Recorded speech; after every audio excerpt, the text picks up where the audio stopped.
ഇന്ന് പോലീസിൽ പരാതി നൽകിയിരിക്കുകയാണല്ലോ. എന്തെങ്കിലും അനുകൂലമായ ഒരു നടപടി പോലീസിൽ നിന്നുണ്ടായിട്ടുണ്ടോ? എന്തെങ്കിലും കാര്യങ്ങൾ അവരെ അറിയിച്ചിട്ടുണ്ടോ? ഉണ്ടായി. ഇന്നല്ല 2 ദിവസം മുമ്പ് തന്നെ അന്വേഷണ സംഘം എന്നെ കോണ്ടാക്ട് ചെയ്യുകയും അവർ എനിക്ക് DIGയുടെയും മാഡത്തിന്റെയും ഇമെയിൽ ID എനിക്ക് അയച്ചു തരികയും ഇതിലേക്ക് പരാതി അയച്ചു തരാനും എന്നോട് പറഞ്ഞ പ്രകാരം ഞാൻ ഇന്ന് രാവിലെയാണ് ലെറ്റർ ഡ്രാഫ്റ്റ് ചെയ്ത് അഡ്വക്കേറ്റ് ദീപക് സനലിന്റെ സഹായത്തോടു കൂടി ലെറ്റർ ഞങ്ങൾ ഇന്ന് ഡ്രാഫ്റ്റ് ചെയ്ത് അയച്ചത്. ലെറ്റർ ഞങ്ങളുടെ കംപ്ലൈന്റ് അവിടെ സ്വീകരിക്കുകയും നാളെ തന്നെ അന്വേഷണ സംഘം എൻ്റെ മൊഴിയെടുക്കാനായി അവർ ഇവിടെ നാളെ വരുന്നതുമാണ്. അവർ പിന്നെ ഇതിൻ്റെ ഈ സംഭവങ്ങൾ നടന്നത് എവിടെയാണോ, ഏത് ജൂറിസ്ഡിക്ഷൻ്റെ എവിടെയാണോ അവിടെ വെച്ച് നമ്മൾ നാളെ തന്നെ FIR ഇടും എന്നാണ് അവർ പറഞ്ഞത്. ഇതിനിടയ്ക്ക് മുകേഷ് ഫേസ്ബുക്കിൽ ഒരു പോസ്റ്റ് ഇട്ട് താങ്കളുടെ ശ്രദ്ധയിൽപ്പെട്ട് കാണുമല്ലോ മിനു. അതിലൊരു ബ്ലാക്ക് മെയിലിംഗ് ആണ് താങ്കളുടെ ലക്ഷ്യമെന്നാണ് മുകേഷ് പറയുന്നത്. അതുമല്ല 2009 പരിചയപ്പെട്ടു എന്നാണ് മുകേഷ് ഈ ഫേസ്ബുക്ക് പോസ്റ്റിൽ പറയുന്നത്. അതും മിനു അങ്ങോട്ട് പരിചയപ്പെട്ടു, ഒരു അവസരത്തിനായി ചെന്നു എന്നാണ് മുകേഷ് പറയുന്നത്.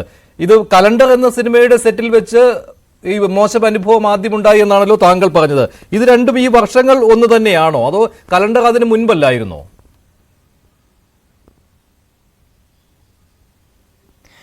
അല്ല, 2009 ശേഷമാണ് കലണ്ടർ. 2009 തന്നെയാണ് കലണ്ടർ. അപ്പം എന്താ ബ്ലാക്ക് മെയിലിംഗ് അല്ലേ, അങ്ങനെ പറഞ്ഞില്ലേ? അങ്ങനെയാണ് പറഞ്ഞേക്കണം, മുകേഷ് അങ്ങനെയാണ് പറയുന്നത്. ഞാൻ ബ്ലാക്ക് മെയിൽ ചെയ്തെന്നല്ലേ പറയുന്നത്? അതെ അതെ അതെ, അങ്ങനെയാണ് മുകേഷ് പറയുന്നത്. അപ്പൊ ഞാനൊരു കാര്യം പറയട്ടെ. അദ്ദേഹം ഒരു MLA ആണ്. അദ്ദേഹം ഒരു MLA ആണ്.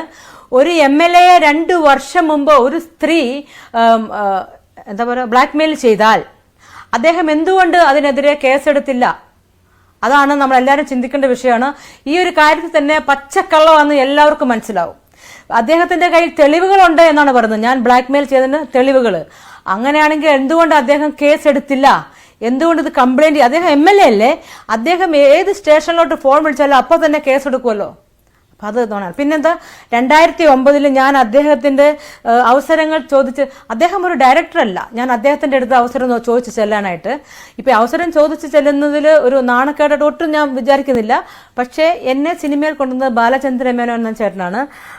പിന്നെ എനിക്ക് ഏത് സിനിമയിലായാലും എൻ്റെ ഫിഗറിനനുസരിച്ചും അല്ലെ ക്യാരക്ടർ തരാൻ പറ്റത്തുള്ളൂ. ചുമ്മാ എനിക്കൊരു റോള് താന്ന് പറഞ്ഞാൽ അങ്ങനെ പറ്റത്തില്ല. അതുകൊണ്ട് ഞാനൊന്നും, നമുക്ക് നാളെക്കുറിച്ച് നമുക്ക് ഒരു ഇതുമില്ല, നാളെ ഒരു ഗ്യാരണ്ടി ഇല്ല. അതുകൊണ്ട് എൻ്റെ തലയിൽ വരച്ചത് എനിക്ക് സമയമാകുമ്പോൾ വരുമെന്ന് വിശ്വസിക്കുന്നവളാണ് ഞാൻ. അതുകൊണ്ട് ഇന്നും ഞാൻ ആരോടും ഒന്നും ചോദിക്കാറില്ല. നാളെ ദൈവത്തിന്റെ ഇഷ്ടം പോലെ നടക്കട്ടെ എന്ന് വിശ്വസിക്കുന്നവളാണ് ഞാൻ. അതുകൊണ്ട് ഞാൻ എൻ്റെ ഫ്രണ്ട്സിനടുത്ത് പോലും ഞാൻ ഒരു അവസരത്തിനായിട്ട് ഞാൻ ചോദിച്ചിട്ടില്ല. ഇതിനകത്ത് ഈ 2009 പരിചയപ്പെട്ടു എന്ന് പറയുമ്പോഴും 2022 കേട്ടോ അദ്ദേഹം വർഷമായിട്ട് പറയുന്നത് അല്ലേ? താങ്കൾ മുകേഷിന്റെ ഫേസ്ബുക്ക് പോസ്റ്റ് വായിച്ചു നോക്കിയല്ലോ. 2022 വീണ്ടും വന്ന് ഇങ്ങനെ ഈ ബ്ലാക്ക് മെയിലിംഗ് തുടങ്ങി എന്നാണ് അദ്ദേഹം പറയുന്നത്. അതായത് ഈ അടുത്ത സമയത്താണ്. പക്ഷെ എനിക്ക് തോന്നുന്നത് 2019 തന്നെ ഈ വിവരം താങ്കൾ പറഞ്ഞതല്ലേ മിനു, ഇങ്ങനെ ചില പ്രശ്നങ്ങൾ ഉണ്ടായിട്ടുണ്ട് എന്ന്. അന്നും ആരൊക്കെയാണ് ഇതിന് പിന്നിലെന്ന് താങ്കൾ പറഞ്ഞതല്ലേ? 2013 താങ്കൾ പറഞ്ഞതാണ് അല്ലേ? 2013 ഞാൻ പറഞ്ഞതാ. പക്ഷെ ഇതിനകത്ത് കേരള കൗമുദിൽ ആർട്ടിക്കിൾ വരെ വന്നതാണ്. അഡ്ജസ്റ്റ്മെന്റിനോട് പൊരുത്തപ്പെടാതെ, പറഞ്ഞോളൂ. അഡ്ജസ്റ്റ്മെന്റിനോട് പൊരുത്തപ്പെടാതെ മിനു കുര്യൻ മലയാള സിനിമ ഒരുങ്ങുന്നു, മലയാള സിനിമ വിട്ടു, അങ്ങനെ അങ്ങോട്ടൊരു ടൈറ്റിലൊക്കെ വന്നു. അതിനുശേഷം ഞാൻ ചെന്നൈയിലോട്ട് പോയി. പിന്നെ ഞാൻ ഈ 2022 ഞാൻ അദ്ദേഹത്തെ ബ്ലാക്ക് മെയിൽ. അത് പച്ചക്കള്ളമാണ്. ഒരു MLA അദ്ദേഹം MLA സ്ഥാനത്തിരിക്കുന്ന ഒരാളാണ്.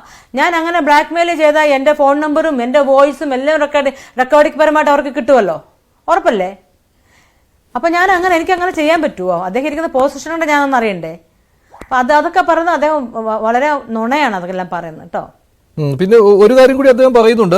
അത് താങ്കൾ ഇത് വായിച്ചതുകൊണ്ട് ഞാനത് വിശദമായിട്ട് വായിക്കുന്നില്ല. ഇതിൽ മറ്റൊരാൾ കൂടി ഇല്ലേ, ഒരു താങ്കളുടെ ഭർത്താവ് എന്ന രീതിയിൽ ഒരാൾ വിളിച്ച് ഇങ്ങനെ പണം ആവശ്യപ്പെട്ടു, അതും അദ്ദേഹം പറയുന്നുണ്ട്.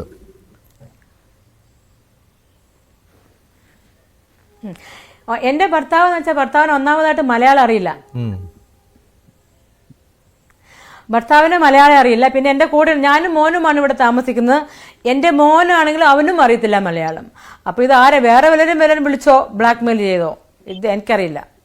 എന്തായാലും താങ്കൾ ഈ പരാതിയുമായി മുന്നോട്ട് പോകാൻ തന്നെ തീരുമാനിച്ചു അല്ലേ? വന്നിട്ടുമില്ല. ഇതിൽ നിന്ന് പിന്മാറ്റം എന്തായാലും ഇല്ല, പരാതിയുമായി മുന്നോട്ട് പോകാൻ തന്നെ താങ്കൾ തീരുമാനിച്ചിട്ടുണ്ട്. ഇന്നലെ ഈ ഉറപ്പായിട്ടും. പയൻ ഡിബേറ്റിൽ പങ്കെടുത്തപ്പോഴും താങ്കൾ പറഞ്ഞതും പരാതി കൊടുക്കാൻ പോവുകയാണ്. അത് പ്രകാരം താങ്കൾ പരാതി നൽകുകയും ചെയ്തിട്ടുണ്ട്. ഇനി എന്തായാലും നാളെ മൊഴിയെടുത്തതിന് ശേഷം FIR-ലേക്ക് പോവുകയുമാണല്ലോ പോലീസ്. അപ്പോൾ ഇതിൽ ഉറച്ചു നിൽക്കും. മുകേഷിന്റെ ഇപ്പോഴത്തെ ഈ ഫേസ്ബുക്ക് പോസ്റ്റ് ഇല്ലേ, അതിലെന്തായാലും താങ്കൾ വീഴാൻ ഉദ്ദേശിക്കുന്നില്ല. ഇല്ല, അതിലൊന്നും ഞാൻ പതർത്തില്ല, ഒന്നിനും പതർത്തില്ല, ഒരു തരി പുറകോട്ട് വെക്കത്തില്ല, വെച്ച സ്റ്റെപ്പ് മുമ്പോട്ട് തന്നെ പോകുന്നല്ലാണ്ട്. ഇതോടുകൂടെ നമ്മുടെ ഈ കേരളത്തിലെ പ്രശ്നങ്ങളെല്ലാം തീരട്ടെ, ഒരു ശുദ്ധികലാശം നടക്കട്ടെ, നല്ല കേരളമായി മാറട്ടെ. ഇതാണ് എൻ്റെ ഇന്റൻഷൻ, അത്രേ ഉള്ളൂ.